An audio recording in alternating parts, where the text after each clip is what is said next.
diplôme l'été 1997. À partir de là, j'envoie des CV dans les différents théâtres nationaux. Je décroche un premier contrat à l'Odéon et on me demande de remplacer les habilleuses pendant leurs jours de repos. Donc en fait, je fais 2 jours un service, 2 jours un autre service et le 5e jour encore un autre service. Et cette particularité intéressait la responsable des habilleuses à la Comédie Française, puisqu'à la Comédie Française on pratique l'alternance et donc il faut être capable de cette gymnastique d'esprit, de passer d'un spectacle à un autre chaque soir. Et donc du coup je décroche mon premier contrat à la Comédie Française en mai 1998 et depuis je ne l'ai pas quitté.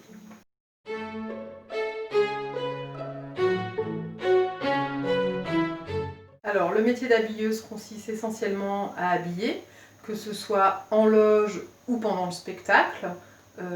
Et si c'est un costume difficile, aider le comédien à mettre son vêtement rapidement, par exemple. Et puis, il y a aussi toute la partie d'entretien, de remise en état du costume. Donc là, ça passe par le lavage, des petits points de couture, les boutons, les ourlets, le cirage des chaussures, la remise en état des fraises, tout ça.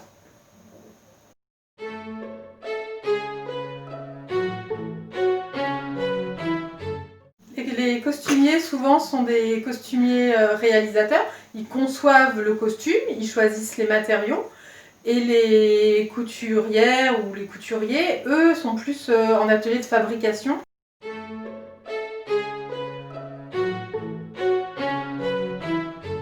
La particularité de la Comédie Française repose sur 3 piliers.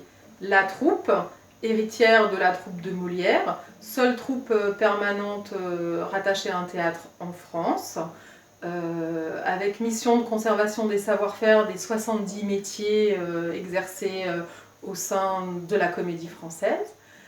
Deuxième pilier, le répertoire, classique mais en perpétuelle évolution. Tous les ans, il y a un nouveau texte, une nouvelle pièce qui rentre au répertoire.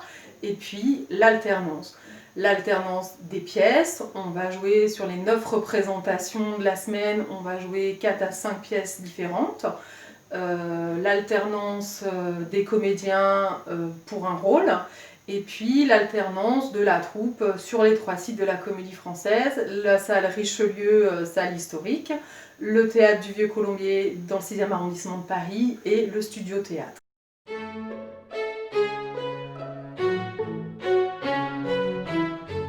On a 2 responsables, on est 15 habilleuses réparties en binôme.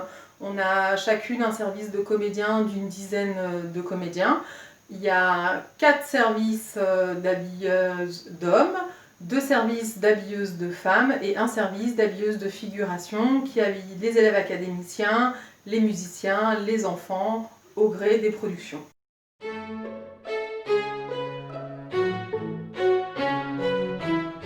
On a 2 journées type pour nous les habilleuses, on a des journées avec répétition et des journées sans répétition. Les journées sans répétition, on va commencer en milieu d'après-midi vers 15 h et jusqu'à 18 h 30, on va faire l'entretien du spectacle de la veille. On a le temps de bien vérifier nos costumes, d'anticiper d'éventuelles craquures, déchirures. On a vraiment le temps de bien travailler sur nos costumes. À partir de 18 h 30 à 19 h 30, on est en pause, on va manger. À partir de 19 h 30, on prépare le spectacle du soir. On va faire tout ce qui est les mises de costumes au plateau, à l'étage de la scène, dans les différents lieux, ou en coulisses si c'est des changements rapides. Et puis après, on va passer en loge, habiller les comédiens, ou aider les comédiens à s'habiller, ou vérifier que les comédiens soient bien habillés. Et en principe, vers 8 h 15, on est prêt pour le lever de rideau à 8 h 30. Et pendant le spectacle, on va faire les changements de costumes nécessaires. Et à la fin de la représentation, on va récupérer tous nos costumes, on va les remonter à l'atelier, et puis on va aller en loge, aider les comédiens à se déshabiller et récupérer leurs costumes. Les journées où il y a des répétitions, c'est différent. On va commencer plus tôt, on va commencer vers midi pour une répétition à 13 h. En arrivant, on va regrouper nos costumes qui souvent sont encore dans les ateliers en cours de finition. Et on va les mettre en place pour la répétition, en loge ou au plateau selon ce qu'on répète. Pendant la répétition, on va être complètement disponible pour le comédien ou les comédiens qu'on habille sur cette pièce. On va les aider à changer si c'est nécessaire, on va caler nos changements de costume, si on a besoin de renfort, demander à une collègue de venir nous aider, ou si il faut faire des aménagements dans le costume, des velcro, ou par exemple mettre les lacets sur élastique dans les chaussures pour que ça aille beaucoup plus vite. Prévoir tous ces aménagements-là. Et en fin de répétition, souvent vers 17h, on va remonter les costumes dans les ateliers, demander les aménagements si nécessaire, et puis laver la mailloterie. Et à partir de 17h30, souvent, eh bien, on va faire l'entretien jusqu'à 18h30, et à partir de 19h30, notre journée reprend normalement pour la servitude du spectacle.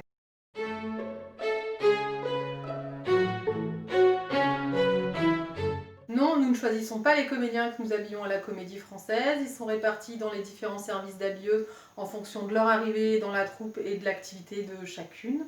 À la Comédie Française, j'habille entre autres Laurence Toquer, Guillaume Gayenne, Michel Villermoz, Christian Eck, Dominique Blanc et d'autres de la troupe.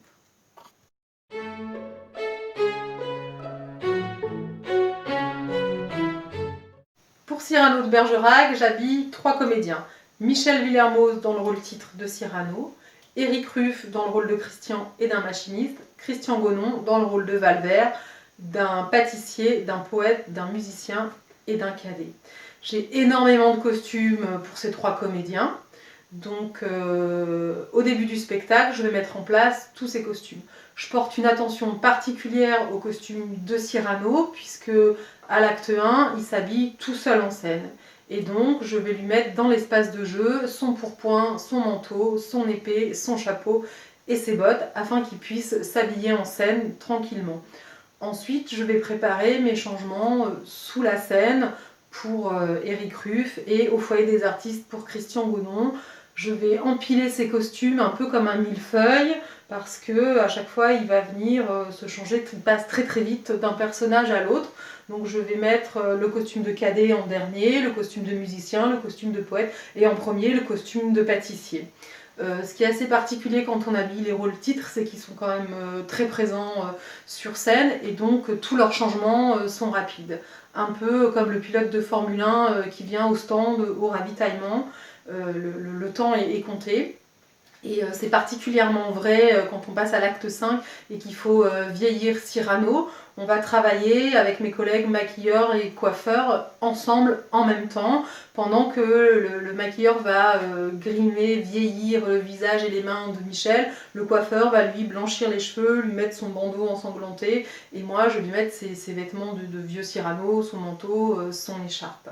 À la fin de l'acte 5, au tombé de rideau, il faut que moi et mes collègues du plateau, accessoiristes, tapissiers, machinistes, on déblaye très très vite. Ça veut dire qu'il faut qu'on rende l'espace de la scène libre, sans entrave, pour que les comédiens puissent saluer, aller en avant de scène et en lointain de scène, sans se prendre les pieds et risquer de tomber. Pendant les rappels et les applaudissements, avec mes collègues de l'habillage, on va remonter tous nos costumes qui ont servi pendant le spectacle dans notre atelier. Et quand les comédiens vont remonter dans leur loge, on va passer dans les loges, récupérer les costumes et le linge à laver.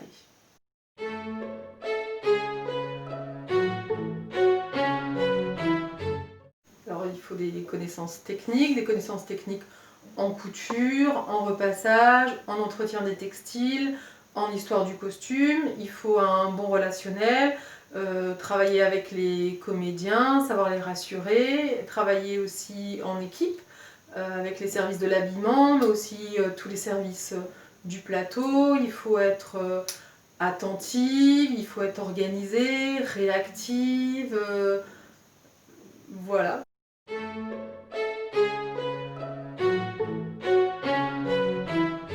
Pour moi, les difficultés sont essentiellement les horaires. On a des grandes amplitudes horaires, surtout en période de répétition.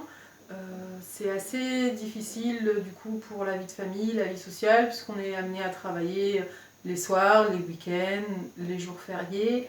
Et puis il faut être au four et au moulin, c'est-à-dire qu'on est sur ce spectacle, mais il ne faut pas oublier les problématiques qu'on avait sur le spectacle de la veille ou sur le spectacle qui jouera le lendemain. Et donc il faut être très organisé.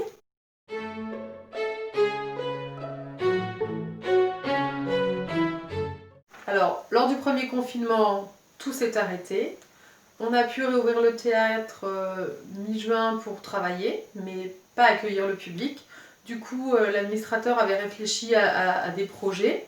Il a demandé aux metteurs en scène, réalisateurs qui travaillaient avec nous pendant cette période, à savoir Arnaud Desplechin sur la pièce Angel in America et Christophe Honoré sur la pièce du côté de chez Guermantes, s'ils pouvaient filmer leur pièce.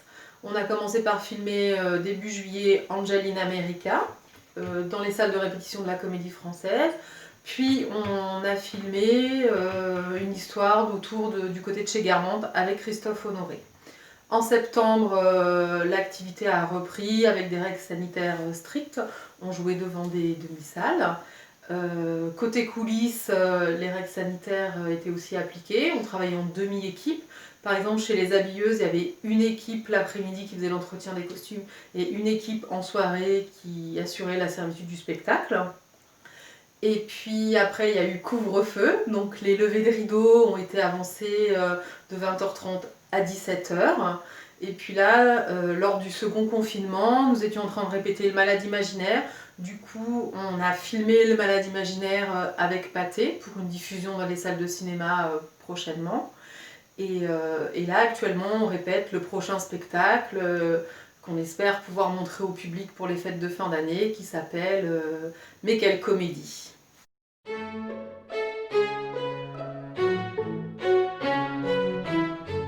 Ce que j'aime particulièrement dans mon travail, c'est servir le spectacle. Les spectacles où il y a du monde, les spectacles de troupe, les spectacles en costume d'époque, de préférence, où il y a des changements de costumes, partout à l'étage de la scène, dans les foyers, aux abords de la scène, dans les coulisses, sur le plateau, ou alors dans les dessous, ou carrément sous le plateau, au cœur du spectacle. Et puis j'aime particulièrement cet étage de la scène qui rassemble toute l'histoire de la Comédie Française, avec la lettre de cachet de Louis XIV qui fonde la troupe, avec les portraits de Mignard, les nombreux tableaux, la bataille d'Hernani, le fauteuil de Molière, la statue de Voltaire, les tableaux de Sarah Bernard, Rachel, enfin, tout notre patrimoine qui font l'histoire de la Comédie Française.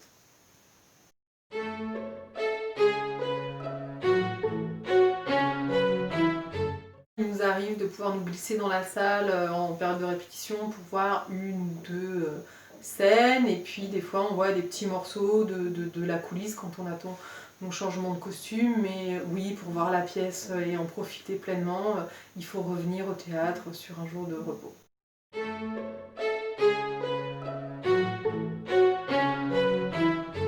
Alors, des petites anecdotes sur Cyrano. Par exemple, Michel Villermoz, qui incarne Cyrano, qui a donc un nez supplémentaire en prothèse. Entre chaque acte, il sort un petit moment et il boit. Et en fait, pour boire, il est obligé de boire avec une paille, parce qu'avec son nez, il est impossible de boire. Une autre anecdote sur Cyrano, moins rigolote, mais qui s'est quand même bien finie. Je me rends compte à 6h30 que les bottes de Michel Villermoz, qui joue Cyrano, sont toujours chez le cordonnier. Et en fait, le cordonnier est fermé, et donc il a fallu chercher dans toutes les réserves de la Comédie Française, en l'espace d'une heure, des bottes pouvant remplacer les bottes de Cyrano. Et donc le comédien, avant de rentrer en scène, a essayé 3-4 paires de bottes, et puis on a finalement choisi une pour la représentation. Voilà. La fois d'après, les bottes étaient revenues de chez le cordonnier.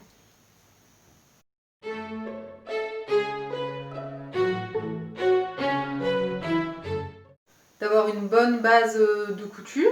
Il existe un diplôme, le DTMS, diplôme des techniques des métiers du spectacle, technique de l'habillage. Et puis de profiter des stages, d'aller voir ce qui se passe dans les ateliers de costumes ou dans les théâtres. Voilà, de se constituer un carnet d'adresses, parce que souvent quand on débute dans le métier d'habilleur, d'habilleuse, on est intermittent du spectacle, et ce qui va nous faire travailler, c'est notre réseau. Voilà.